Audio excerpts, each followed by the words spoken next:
I do see them down our way. You know, certainly winter time. You know, a lot of people, you know, don't put it in storage. But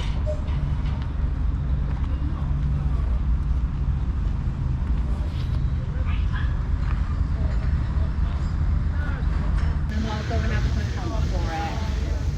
Okay, we'll get straight to my love.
do get fed, you're not having that. Come on. Wait, come on.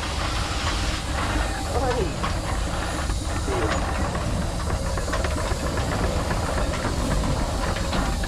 We're not going to get cocky, there's no point. We got now the bird run over there, people got food over there. Being in Labrador, sit. Being in Labrador, they don't do it. So we just want to put it in the carriage. Now the age dog. Come on. So now, we just building this up just before. It's not on the never going to feed it, we haven't seen it. So we just send it back. Because we need to control dogs at distance. So we can blow what we call the stop whistle. I mean, I've only got half an hour to do a demonstration. It could take me an hour to explain about the stop whistle and show you, but we're just going to show you quickly how I do it. There's more than one way to skin a cat, I know that, and dog training is exactly the same. What works for me doesn't always work for everybody, but dog, when he's out on the shooting field, he changes into a different dog. He's just completely focused. What you remember is that demo dogs are far more different than shooting dogs. You have to keep the dog absolutely wide so that you're form and I have to do it. So it's a completely different entity. So I have to do both. Keep the dog calm, shooting, also wide it out.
Very disappointing people.